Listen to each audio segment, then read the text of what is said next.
closes this passage of Scripture in verses 12 through 14. And in these verses, he not only tells us to consider ourselves to be dead to sin. That's the main thing Paul is telling us in verses 1 through 11. But now he tells us to consecrate ourselves to God. Look at verse 12. Therefore do not let sin reign in your mortal body, that you should obey its lust. Do not go on presenting the members of your body to sin as instruments of unrighteousness. But, third imperative, present yourselves to God. There are three commands. One in verse 12, two in verse 13. Don't let sin usurp authority. Don't present your body parts as weapons, and dedicate yourself and your body parts as weapons, as instruments of righteousness. The second thing, on the basis, on the grounds of what I've been told in verses 1 through 11, now, here is how I'm to live. Here is how I'm to act. I am to consecrate myself to God. Number one, I'm not to let sin usurp authority in my life. Sin, according to Paul in verse 12, has been dethroned. You know what some of you are doing? Some of you are running around wringing your hands saying, I can't quit my sin. I can't stop my gossip. I can't quit my lust. I can't overcome my anger. I've somehow got to dethrone sin from my life. No, you don't. You don't have to dethrone sin. Jesus has already dethroned sin. That's the point of the passage. That's what he's saying. You don't have to dethrone sin. Jesus has already done it. He breaks the power of canceled sin. He sets the prisoner free. His blood can make the foulest clean. His blood avails for me. Did you believe that when you sang it a moment ago?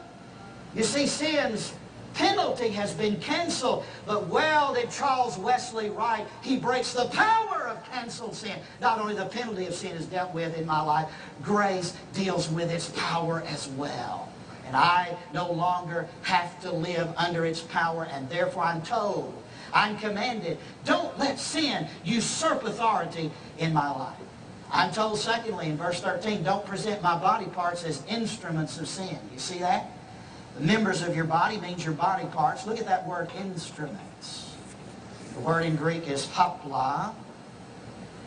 And interestingly enough, it is a word that means weapon. And that's the probable meaning in these verses. So that it reads like this. Paul is saying, now that you know you're dead to Christ and alive with Him, don't let sin rule as an interloper, an intruder in your life. But rather, don't go on presenting the members of your body to sin as weapons of unrighteousness. Look at that. Weapons of unrighteousness. Your eyes. Did you know your body is a weapon? Did you know that? My body's a weapon. Now, you can't tell it by looking.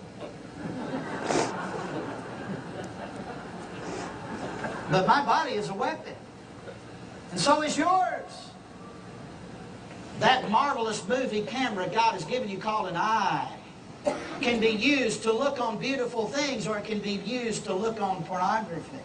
That marvelous auditory system God's given you called an ear can be used to listen to the gospel, or it can be misused as a weapon for unrighteousness to listen to gossip.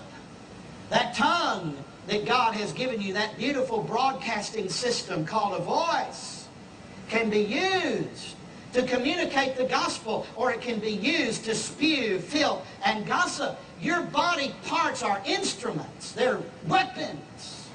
They can either be placed in use at the arsenal of God, or they can be placed in use at the arsenal, in the arsenal of the evil one. Don't present your body parts as weapons, but rather dedicate yourself and your body as weapons.